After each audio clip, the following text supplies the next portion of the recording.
we've progressed to sign language. Are we at this point in losing the you? beer review. Come back. Come I was back. trying to remember It's the the word. double fisting, Chip. What's the You'd word? still be Like when verbal they're, if you weren't drinking two different beers. a dissection of a style. What is going on, everybody? It's Chip Walton. I am here to wrap up and put a pretty little bow on the 12 Beers of Christmas 2021. Our grand finale today is a tasting with two of my favorite crew members, DonO and Dawson, on a quintessential holiday beer, St. Bernardus Christmas Ale. We're going to pour ourselves a glass of holiday cheer and give our tasting notes on the beer, and also kind of relive some beer memories of the past holiday seasons. Charlie P and I really hope that you've enjoyed the 12 Beers of Christmas 2021. It's always really fun to put together. It's a great excuse to like Zoom or in-person visit with old friends, and I met a couple of new friends this time around as well, which is always fun. We had homebrewed beer, homebrewed mead, we had craft pro beers, we had malt beverages, and we played the first ever holiday editions of Guess That Beer, which was really super fun. Shout out to Bob and Chuck and my coworkers, Abby and Melinda, for playing along with that one. Just a great year, great way to end the year at Chop and Brew. And I already have some ideas, just like a good elf. It's Christmas Eve, and I'm already thinking about next 12 Beers of Christmas. And I think we're going to lean in to some original recipes, maybe holiday-themed recipes. Stay tuned. Also stay tuned to the channel, period, because in 2022, we're hitting the ground running right after New Year's with some Brew Day episodes. We're going to lean into some food episodes with some really smart and good home chefs and home bakers. That's on my to-do list for 2022. And also some Meet the Brewer episodes, some that I've already shot and some that I plan on shooting in January. We're just going to sit down and share a couple of beers with a home brewer, kind of pick their brain and see what kind of interesting things they have been doing within our hobby. Before we crack this last beer with DonO and Dawson, I want to remind you that the whole 12 Beers of Christmas series is brought to you with support from Imperial Yeast, and word around the Christmas tree is their Pilgrimage lager strain is coming back for limited seasonal release right after the new year. So that is a good reason to get your lager brew day plans set and look for Pilgrimage at your local homebrew shop after the new year. Also, a Patreon party people, couldn't do it without them. They are the toffee that holds this peanut brittle together. If you've noticed, I try to come up with a real cheesy analogy for the Patreon party people in the intro to all of these, and I've kind of like really gone to my wells running dry on bad puns for the holiday. So they're the string that keeps the popcorn together on the Christmas tree or whatever. So appreciate y'all, love y'all, Merry Christmas. It is Christmas Eve. I'm about to do one last round of running around, and then it's just gonna be cooking, chopping and brewing, and enjoying time with Mommers, Charlie Peanut, Elsa, and Jonas. So chop for chop, brew for brew, Merry Christmas, Happy Brew Year. Hope you enjoyed the series. And now, without further ado, DonO and Dawson. All right, bud. Yeah! Bye, Charlie Peanut. Thanks for getting hair all over my sweet sweatshirt. On the 12th beer of Christmas, my brew love gave to me. Saint Bernardus Christmas Ale. In a can. It is in a can. That's the first thing that I thought was, like, I used to buy this in the 750, and then I went to Thomas Liquors and they had it in a 4-pack cans. I was like, are y'all going American craft beer on me? But I've actually enjoyed it. But I will point out, it's 11.2 ounces. It's not even a 12-ounce can. How European? But it's How many 10% milliliters alcohol. is that, Chip? What's that? How many milliliters is that? 300. I don't know. It feels like 300. Is it 300, Mike? Is it 330? Is 12? I don't, yeah, sure. I don't speak metric. I thought you were gonna know because you challenged. I don't know. Like in the NFL, you usually don't challenge unless you already know the answer. So we are drinking a 9.8% bomb-ass strong Belgian beer. This is St. Bernardus, man. And the one Smells thing delicious.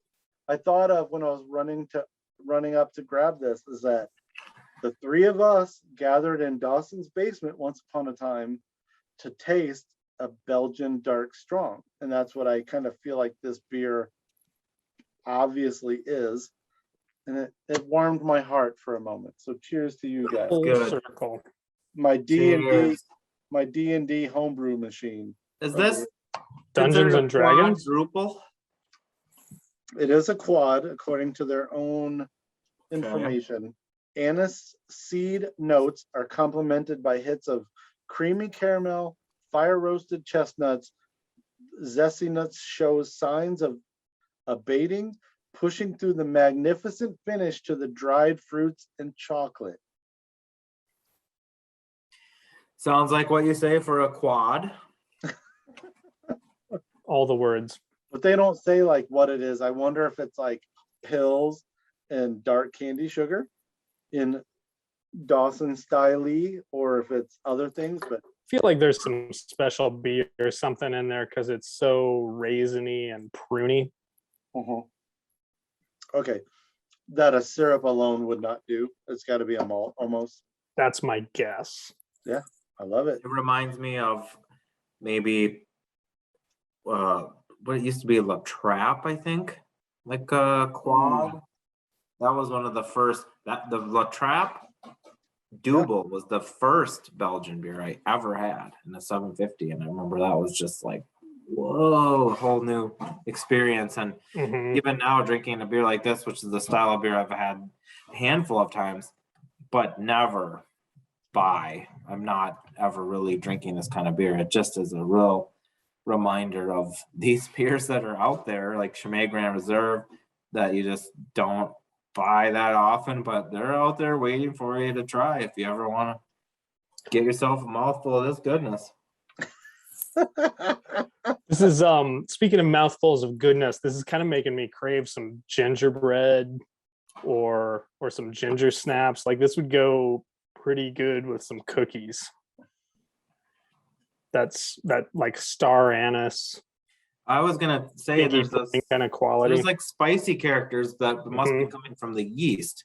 I mean, it's almost like a little bit of a hint of a clove or a cinnamon or something like that. That's I doubt they put in here. In the description said the star and anise, anise, tomato, but I'm sure that's just a result of the yeast, right? Right. And I don't know if there's a commercial example, but they do say on their website, just like all of our beers, this brew bears the imprint of the unique St. Bernardus yeast. They obviously have a house yeast, but I don't know or doubt if it has a commercial equivalent. Oh, right. I'm not sure either. It's very pruny. It's very raisiny. It's very festive. It's very clovey. I get just like a tiny whiff of banana. It's like That a could be Weizen-y kind of thing. Yeast too. Yeah, it must be, which kind of makes me think that maybe like the Trappist high gravity might be a good starting point. Isn't that more neutral though? If you ferment it cool, you can kind of push some weird esters out of it. You can kind of get it to break kind of banana-y. Well, you would need a yeast that has some kind of a tolerance for alcohol. 9.8%. I don't know if your average Abbey Ale type yeast, how high it goes or not. It's interesting to hear you say like push the cool end. I don't think of that a lot. I think of like esters and phenols being kind of like a higher end of a range byproduct, but there are things that actually get pushed on the low end. I think it depends a lot on the yeast, right? And other parameters too, the wort gravity, the pitch rate and stuff like that. Oxygen can all affect it too. So one thing I wanted to ask you guys on this last beer of Christmas, I feel like I'm not hyping this up enough because we're Merry Christmas. the middle of the series, but like, is there a beer memory of Christmas, whether it's someone gifted you or you drank for the first time, or like, is there just like a Christmas plus beer memory that kind of like rings true and stands out to you? We're a Doppelbock family at my house. And so we always get some Celebrator or Salvatore or an Ice Bock if we can find it, and stick it at the back of the fridge. And I always put a Post-it note on one bottle or can, and I label it Mama's Carrot on a Stick for my wife at the end of present wrapping on Christmas Eve. Oh, step. So Very you sweet. drink it that year. You're not aging it for a year, but you want to make sure that no one else. Okay. I don't know if I have any singular moment or memory, but I do enjoy a variety of adult beverages around the time. I think one thing that I enjoy is, especially if I'm going to my parents' house, I'll just bring like I'll go into the cellar, I'll dig some stuff out, some home brew, some commercial brew, and just have it all sitting out on their cold porch and just creeping out there to get the next drink and looking at what I brought and finding something is just always a fun moment. I guess I also have historically I used to get Anchor Christmas a lot and enjoy that. But yeah, I just I don't know, hanging out with family. I mean, not that everyone can do this, I understand, but associating good family times and warm, jovial hangouts with alcohol and them going together, that works for a lot of us. I know it doesn't work for everyone, but that's just kind of part of my holiday tradition. That is cool. Who in your family, DonO, is most likely to drink whatever you brought, no matter what? Like in my family, people are like, is it dark? Is it this? Is it this? There's a lot of questioning before they'll drink it. Like, who is all in at an Osborne family Christmas to just drink what you brought? Well, we do have a couple sober people now in the parameter, and where in the past some of those people might have been some of those agreeable people to sample stuff, but my brother, who's 8 years younger than me, he's a good buddy of mine, and he's still in that area. My other brother is in Louisiana, so he's just further away, and we don't see each other very much. But my brother, who's around, he'll always be happy to take a splash of something that I bought, and he'll go to the store and buy a bunch of stuff, and we'll get to share and trade. And so I guess I would say my brother. I would say Sammy Claus holds a special place in my heart. So that's a default. But What's tonight, your story? as I was cooking dinner, Elsa and I were talking about, I was like, so Flying Dog makes Gonzo Imperial Porter, and I confused us for finding it for Christmas, but she was like, no, we found it in the summer. So we lived in Austin. We drove to Jacksonville, Florida. We found a case of Gonzo, and I bought it, but because we flew. And because we flew, we couldn't get it back to Austin. So that Christmas, when we went back to Jacksonville in a car through New Orleans, through Mobile, and then, oh shit, we drank like a bunch of it that weekend. We just I was so excited to see that case of beer in my dad's closet. But then we drove a good 12-pack of it back and shared with it like everybody we could think of that would appreciate it, which that early in my craft beer career wasn't that many people. But man, dude, Gonzo Imperial Porter is stupid good, oily, rich. We drank a bunch of it. We went to Whitey's Fish Camp and hollered at the St. Johns River, and then we brought as much of it as we could back to Austin to share. So I would think that might be my best. I couldn't think of a better one. There might be something that I've brewed or one of you guys have brewed, but yeah, that was one of those adventures where I was like, oh, that's right, we brought it back because we couldn't bring it the first time. Mm-hmm. And that beer is that beer still around today? Yeah, they still make it, and there's Gonzo Imperial Porter and Gonzo Barrel Age, but there's something about that first case because I've had that Austin. beer. They weren't distributed to Austin, and then I found it just randomly at a shop that my dad took me to. I was like, we have to buy as much of this as they'll let us take home. And then it sat in his fridge, probably closet at like 70 degrees. Got like the Ralph Steadman artwork and Hunter S. Thompson reference, and yeah, that's a good beer. It was like an amazing beer. It was Hunter S. Thompson. That would have been around the time of his death, actually. So I probably was trying to kind of like grasp onto that a little bit. And yeah, we brought it home after a Christmas road trip. That's not St. Bernardus. That's not, it's over here. This beer also, when we were talking earlier about the quads, I was thinking about I've been fortunate to try West Veteran, 12? Is that the big one?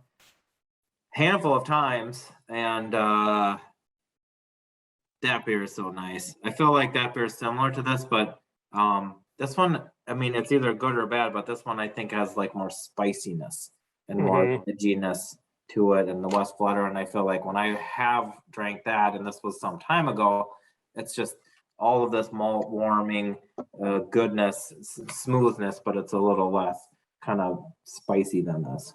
This one, there's spice, like you said, Don, and there's also, I don't know, maybe like a little even like roasty edge as it opens up. It's delicious. Yeah. All right, everybody. 12 beers of Christmas 2021. We've done this 3 years in a row. It's getting crazier and crazier every year. St. Bernardus, DonO, Dawson. I don't know if they're in the direction I'm pointing.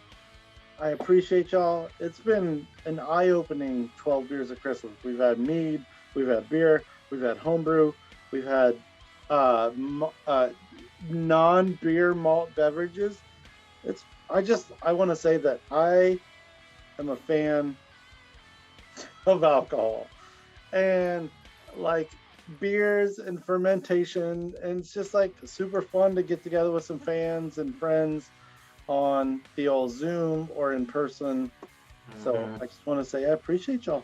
We'll be together again. Don't you worry about that. Cheers, guys. Cheers. Merry Christmas. Happy New Year. Happy New Year.